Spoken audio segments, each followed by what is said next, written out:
काय आदि का निरोध होने पर, उसको रोकने पर, उसके निमित्त भूत कर्म का आश्रय रुक जाता है, संवर की सिद्धि होती है।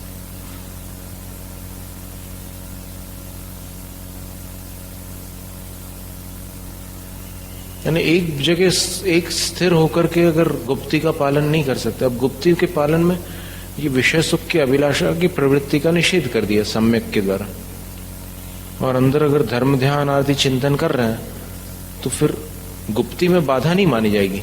लेकिन अगर प्रवृत्ति कर रहे हैं तो प्रवृत्ति करते समय ये 5 प्रकार की प्रवृत्ति होती है किसी भी मनुष्य के द्वारा। ईरिया माने चलना फिरना होता है, भाषा यानी बोलना होता है, आदान निक्षेपण यानी उठाना रखना होता है, और उत्सर्ग यानी मलमूत्र का विसर्जन होता है। एषणा बीच में एक शब्द आया था, उसका अर्थ होता है भोजन ग्रहण करना होता है। तो इन 5 प्रकार की प्रवृत्तियों में सावधानी कैसे रखें, मतलब इन 5 प्रवृत्तियों के अतिरिक्त अगर कोई प्रवृत्ति करेंगे तो फिर उसको गुप्ती में लिया जा सकता है। यानी गुप्ती सर्वथा निवृत्त्यात्मक हो ऐसा नियम नहीं रहा।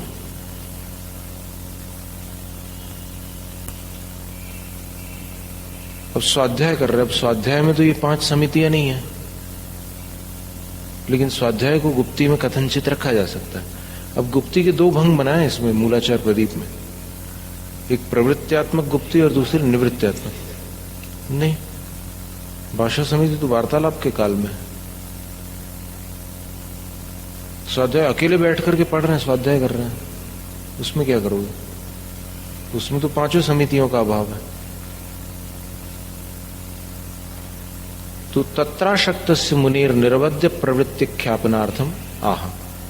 उन गुप्तियों में अशक्त जो मुनि हैं, असमर्थ जो मुनि हैं, उनकी निर्दोष प्रवृत्ति प्रकट करते हुए या प्रकट करने के लिए आह अगला सूत्र कहते हैं।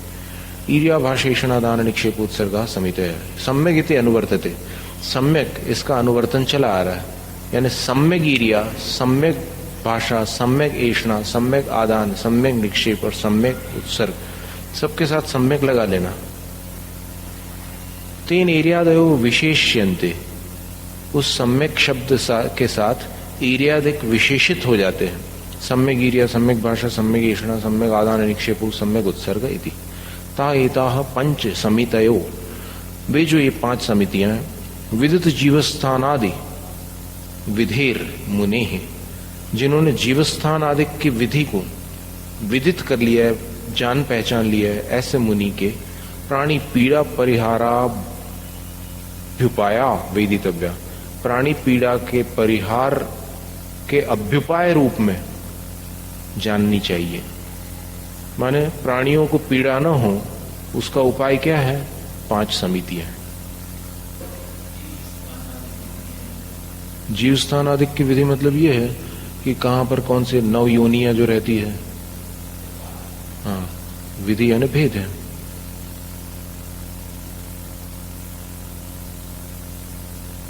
माने कौन से स्थान पर पैर रखने पर जीवों को बाधा हो सकती है। भले घास न हो, लेकिन घास न होते हुए भी कुछ ऐसे स्थान हो सकते हैं कि जहां पर जीवों को बाधा होगी। चींटियां न हो, लेकिन फिर भी चींटियों को ही मात्र बचाना थोड़ी है मुनि का कर्तव्य, सभी प्रकार के जीवों की रक्षा करनी पड़ती। तो जीव स्थान जान लेने से सब पता चल जाता है कि कौन से स्थानों पर जीवों की संभावना है।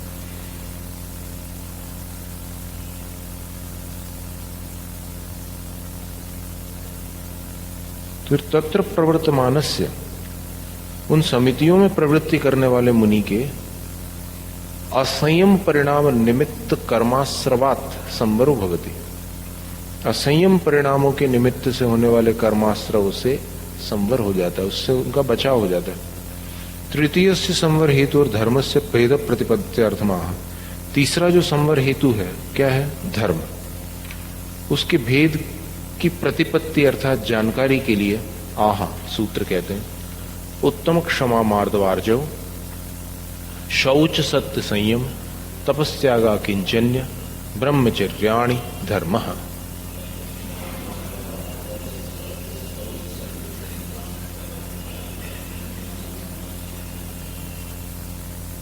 किमर्थमिदम् उच्यते, ये सूत्र क्यों कहते हो? शंकाकार भी शंका करते रहते हैं बीच बीच में। ये सूत्र क्यों कह रहे हो?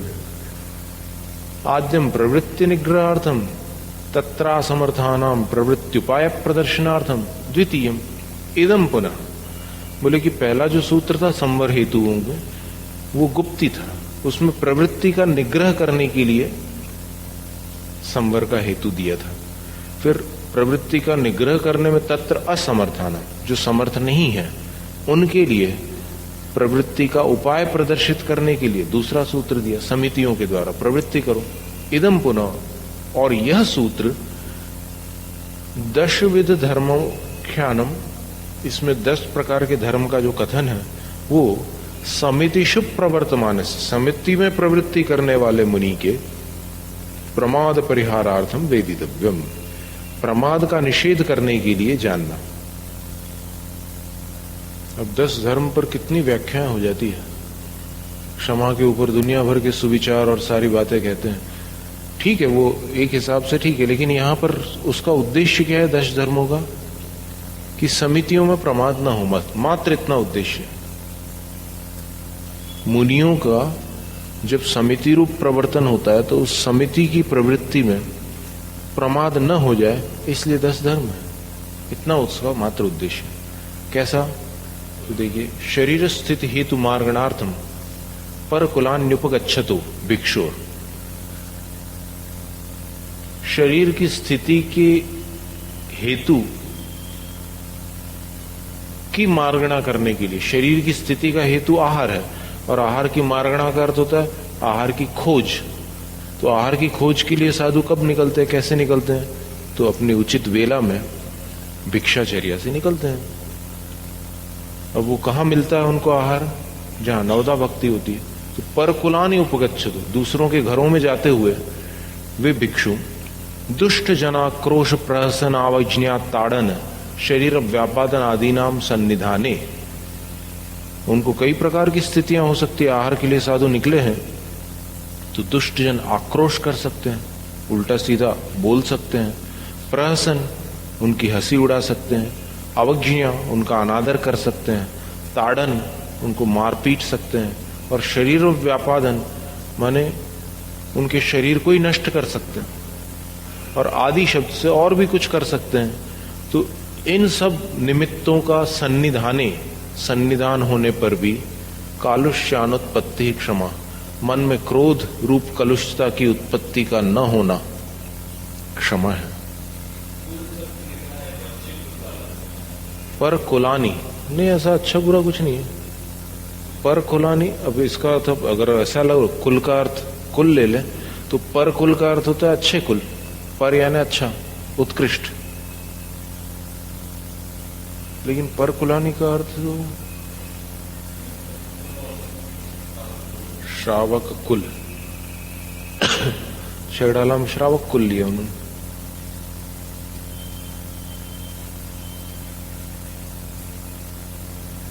पर कुलों में जाते हुए,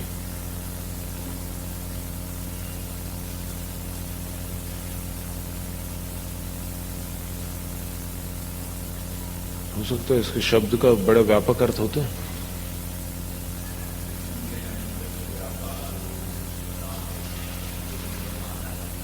वो तो फिर भिक्षा विधि में ईर्षणा समिति में आ जाता है।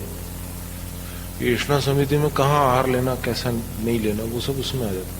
यहां तो क्या है कि वहां जाते समय रास्ते में जो दुष्ट लोग उपद्रव कर रहे हैं तो उसमें भी अंदर क्रोध की उत्पत्ति न होना क्षमा है।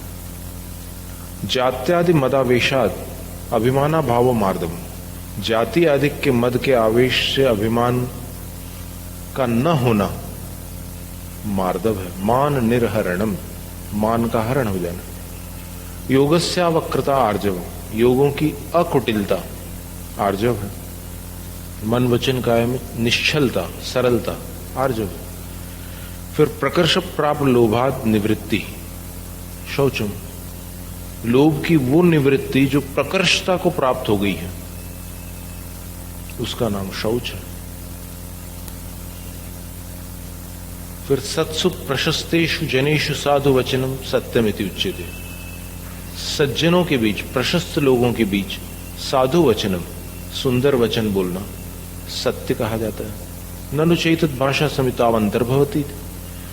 फिर शंकाकार की शंका आ गई कि यह तो भाषा समिति में अंतर्भूत हो गया, नैष दोष। आचार्य कहते हैं कि नहीं, ये दोष नहीं है। समितो प्रवर्तमानो मुनि, समिति में प्रवृत्ति करने वाले मुनि साधुषु असाधुषु च भाषा व्यवहारम कुर्वन्, साधुओं में भी और फिर असज्जन में भी भाषा संबंधी व्यवहार करने वाले होते हैं। हितम मितं च ब्रूयात, और हितकारी और सीमित बोलते हैं। अन्यथा, अन्यथा क्या होता है? रागा अनर्थ दंड दोष, राग हो जाएगा ज्यादा बोलेंगे तो, और फिर अनर्थ दंड का भी दोष लोगे व्यर्थ बोलेंगे तो। स्यात् इति वाक् समिति रित्यर्थ, ये वचन समिति होगी, भाषा समिति होगी। लेकिन इह पुनः इस सत्य धर्म में क्या है? संतः प्रव्रजितास, संत यानी जो दीक्षित है, साधु है, एलक शुल्लक भी ले सकते हैं, आर्य का भी ले सकते हैं, और तद्भक्तावा, और उनके भक्त भी हो सकते हैं। तेषु साधु वचनम, उनके प्रति साधु वचन बोलना सत्यम। कैसा बोलेंगे? ज्ञान दर्शन चारित्र शिक्षण आदिशु, ज्ञान चारित्र आदि की शिक्षा है, आदि बहुवपि, बहुवपि ज्यादा भी बोले वो, कर्तव्यम, उनका कर्तव्य है कि ज्यादा बोल करके भी उनको वो बात समझा दे, साधुओं को या फिर उनके भक्तों को, कि ऐसा नहीं करना चाहिए। वैसे भाषा समिति में तो हम कम बोलते हैं, लेकिन तुम्हें ये बात समझ में आ जाए इसलिए हमें ज्यादा बोलना पड़ रहा है। अंदर अभिप्राय ये रख सकते हैं, फिर बता भी सकते हैं उनको, ताकि वो और जल्दी समझ जाए कि भाई इनको क्यों ज्यादा बुलवाए महाराज, समझ सकते। तो ज्यादा भी बोलना उनका कर्तव्य होता है। इति अनुज्ञायते, इसलिए ये हो सकता है, हो सकता है। आचार्य श्री कई बार समझाते हैं शिष्यों को, तो उस समय कुछ वाक्य उनके तेज भी होते हैं, तो वो भी सत्य धर्म है, क्योंकि वो हितकारी है। और धर्मोपबृंहणार्थम, धर्म की उपबृंहण करने के लिए, वृद्धि करने के लिए करते हैं, तो ये सत्य धर्म हो गया। फिर समितिषु वर्तमान से प्राणीन्द्रिय परिहार संयम, समितियों में प्रवृत्ति करने वालों का जो प्राणी और इंद्रियों का त्याग है, यानी प्राणी हिंसा का त्याग और इंद्रिय विषयों का त्याग, वो संयम कहलाता है। कर्म क्षयार्थम तप्यते इति तपः, कर्मों का क्षय करने के लिए जो तपा जाता है उसको तप कहते हैं। तद उत्तरत्र वक्ष्यमाणम द्वादश विकल्प मवसेयम, वो आगे कहे जाने वाले 12 भेदों वाला जान लेना चाहिए। अब इसमें इच्छा निरोध तप नहीं आया कहीं भी, कर्म क्षयार्थम तप्यते इति तप, ये सर्वार्थ सिद्धि की परिभाषा में यह है। संयतस्य योग्यम ज्ञानादिदानम त्याग, संयमी के योग्य जो ज्ञानादिक का दान होता है वो त्याग कहलाता है। यानी त्याग धर्म में साधु क्या करते हैं? वो जो कुछ दे सकते हैं दूसरों को, ज्ञान आदि जो प्रदान करते, दीक्षा है, प्रायश्चित है, ज्ञान है, उपदेश है, ये सब साधु का त्याग धर्म है। और इसलिए साधु के इस त्याग धर्म की महिमा इतनी अपार है कि इससे जगत का कल्याण होता है। नित्थारयन्ति लोगम, आचार्य कुंदकुंद स्वामी ने कहा कि वो संसार को पार लगा देते, इतना बड़ा उपकार होता है साधु का, वो भी त्याग धर्म। संयतस्य, जो उनके देने योग्य है, माने साधु जो चीज दे सकते हैं, जो उनके योग्य है उसको दे दे, तो वो त्याग धर्म है उनका। त्याग का अर्थ नमक आदि का त्याग नहीं है, वो तो रस परित्याग नाम के तप में आएगा, वो तप धर्म में आता है। यहां त्याग धर्म में क्या आता है? ज्ञानादिक देना, वो त्याग धर्म। क्या नहीं, तप तो नहीं है वो तो दान कहलाएगा। 4 प्रकार के दान में आ जाएगा वो। गृहस्थ की दान और पूजा जो मुख्य धर्म है, उसके अंतर्गत दान धर्म में वो जो कुछ भी देगा वो सम्मिलित हो जाएगा। गृहस्थ का दान कहलाएगा। वैसे तो पहले भी आ चुका है, त्यागो दानम, त्याग किसको कहते हैं? दान को, पहले भी आ चुका है। 16 कारण भावनाओं में देखा था अपन ने, आप नहीं थे क्या? 24वां सूत्र देखो, 6ठे अध्याय का।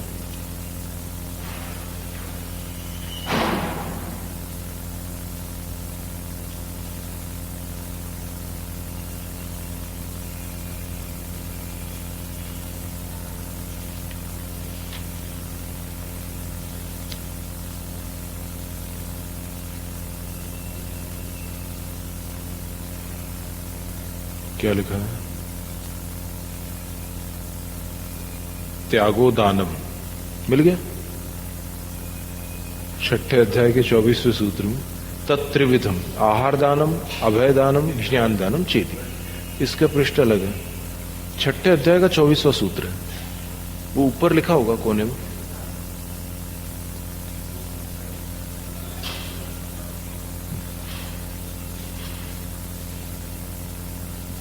त्यागो दानम तत्त्रिविधम आहार दानम, अभय दानम, ज्ञान दानम चेति। ठीक है।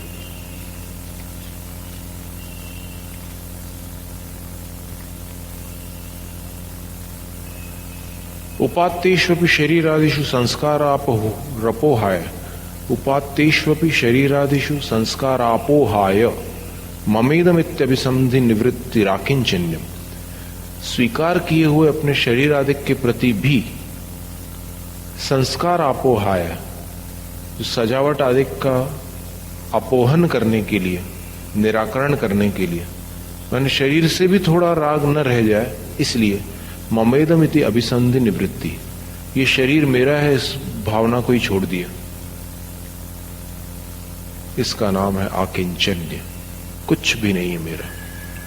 नास्य किंचनास्तीति अकिंचन, जिसके पास कुछ नहीं है उसको अकिंचन कहते हैं। तस्य भाव, उसकी भावना, कर्म वा, उसकी चेष्टा भी आकिंचन्यम, अकिंचन्य।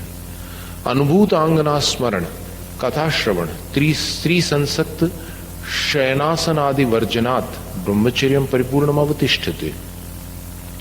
भोगी हुई अंगना का स्मरण, उनकी कथा करना, चर्चा करना, उनकी कथाओं का श्रवण करना, और स्त्री संसक्त का अर्थ होता है स्त्रियों द्वारा, जब संसक्त का अर्थ होता है उस प्रकार की काम चेष्टाएं जहां पर की जाती है, ऐसी शयन यानी पलंग वगैरह हैं, आसन यानी बैठने के स्थान आदि हैं।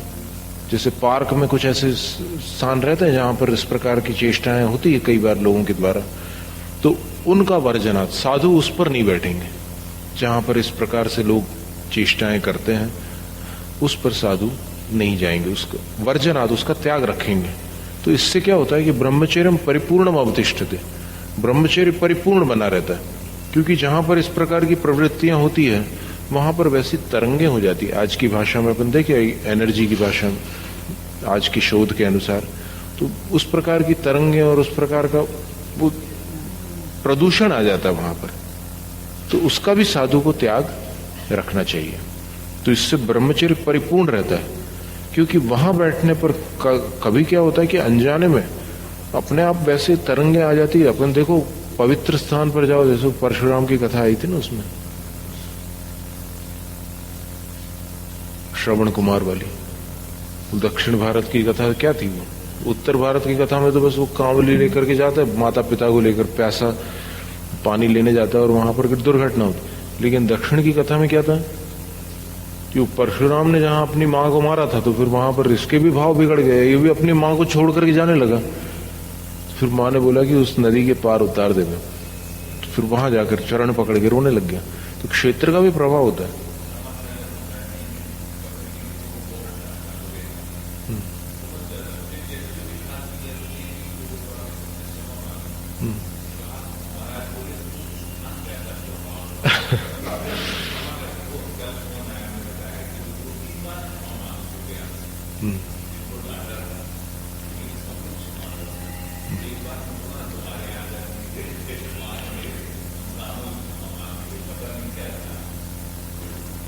स्थान का प्रभाव होता है। इसलिए ब्रह्मचर्य को परिपूर्ण अवस्थित रखने के लिए साधु को उन स्थानों का त्याग कर देना चाहिए जो स्त्री संसक्त, ये संसक्त शब्द बड़े महत्व का है। अब देखिए, जहां पर कभी कोई ऐसा स्थान है, कोई पाटा है, इस पाटे पर अगर कोई आर्यिका माता जी बैठी थी और मान लो उठ करके चली गई, विहार हो गया उनका, और अब आकर के अगर कोई मुनि महाराज बैठ गए तो उनके ब्रह्मचर्य में कोई दोष नहीं है। ये बहुत बड़ी भ्रांति है लोगों के मन में कि जिस आसन पर माता जी बैठी उस आसन पर अगर साधु बैठ गए तो फिर गया काम से, उनका सब संयम नष्ट हो गया। स्त्री संसक्त शब्द पर ध्यान दीजिए आप। देखो, संस्कृत भाषा न आने का दुष्परिणाम ये होता है कई बार कि भाषा का ज्ञान न होने से व्यक्ति उसका कुछ अर्थ का अनर्थ लगा देता है। संसक्त का अर्थ क्या होता है? द्रव्य संग्रह में इसका और खुलासा मिल जाएगा। है क्या द्रव्य संग्रह भी यहां पर? बृहद द्रव्य संग्रह नहीं तो अगली बार देख लेना अपन, है ना। द्रव्य संग्रह ले आना कोई कहीं से भी, जिसके पास हो तो मिल जाए तो फिर ले आना, उसमें अपन और देख लेंगे इसको।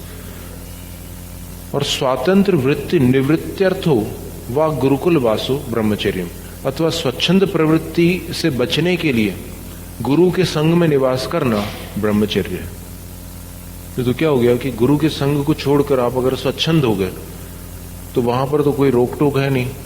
श्रावक लोग तो हाथ जोड़कर आहार देते हैं और बाकी 24 घंटे तो कौन देख रेख करता है, कौन छानबीन करता है कि साधु क्या कर रहे हैं। तो वहां जाकर के अगर साधु स्वच्छंद हो जाए तो फिर ब्रह्मचर्य उनका दूषित हो सकता है। इसलिए स्वतंत्र वृत्ति की निवृत्ति के लिए गुरुकुल में निवास करना, माने गुरु के संग में निवास करना, वो ब्रह्मचर्य है। और गुरुकुल का अर्थ ये भी होता है, इसमें आया था पहले, वैयावृत्ति के प्रकरण में आया था ना, कार्तिकेय अनुप्रेक्षा में निकला था, अभी इसमें भी आगे आने वाला है।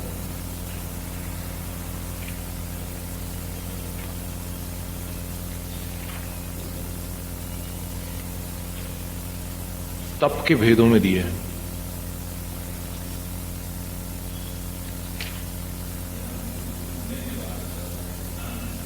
वो तो ठीक है ना। गुरुकुल का अर्थ यहां पर दिया है, दीक्षक आचार्य शिष्य संस्थाया कुलम, अपने दीक्षित आचार्य के द्वारा दीक्षित जो दूसरे शिष्य हैं उनके साथ रहना,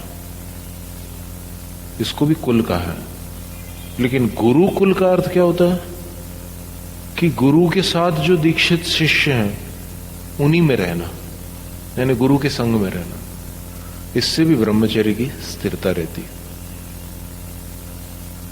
दृष्ट प्रयोजन परिवर्जनार्थम उत्तम विशेषणम, लौकिक प्रयोजन का निषेध करने के लिए इन सब के आगे एक उत्तम शब्द दिए है, उत्तम क्षमा, उत्तम मार्दवादी। तान्यवम भाव्यमानानि,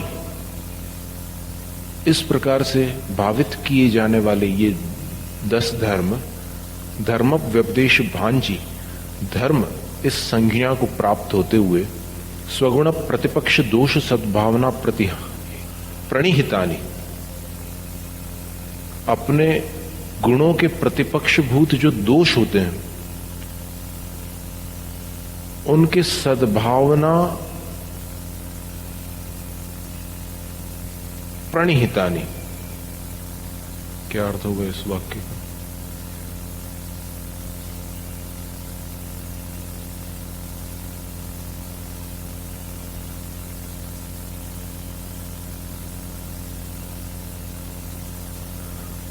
स्वगुण और प्रतिपक्ष दोष, स्वगुण के प्रति सद्भावना और प्रतिपक्ष दोष में अप्रणिहित रहना। ये और भी अर्थ हो सकता है इसका कुछ।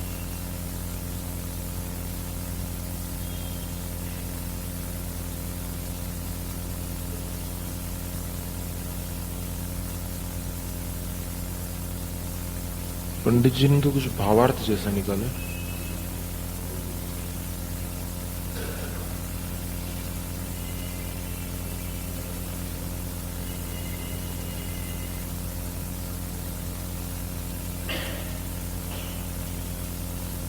ये जो 10 धर्म है ये अपने गुणों में सद्भावना को प्राप्त करने पर और प्रतिपक्ष दोषों में, तो प्रणिहित का अर्थ होता है ध्यान लगाना।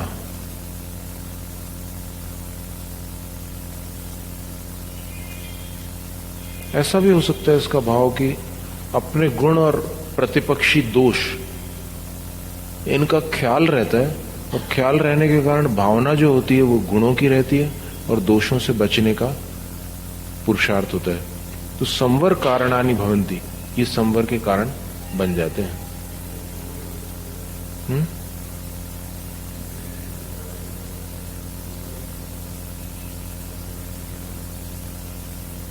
इस प्रकार जीवन में उतारे गए और स्वगुण तथा प्रतिपक्षभूत दोषों के सद्भाव में यह लाभ है और यह हानि है। हानि शब्द ऊपर नहीं निकल रहा ना।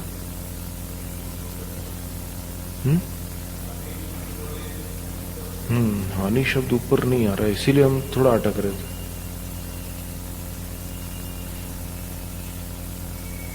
इस तरह की भावना से प्राप्त हुए ये धर्म संज्ञा वाले उत्तम क्षमादिक संवर के कारण होते हैं। इसके आगे 12 भावना और 22 परिचय जो है, ये इतना सुंदर प्रकरण है कि हम जब भी इसको पढ़ते हैं तो 3 दिन तक के तो इसका असर, कम से कम 3 दिन तक तो ये बने रहते हैं।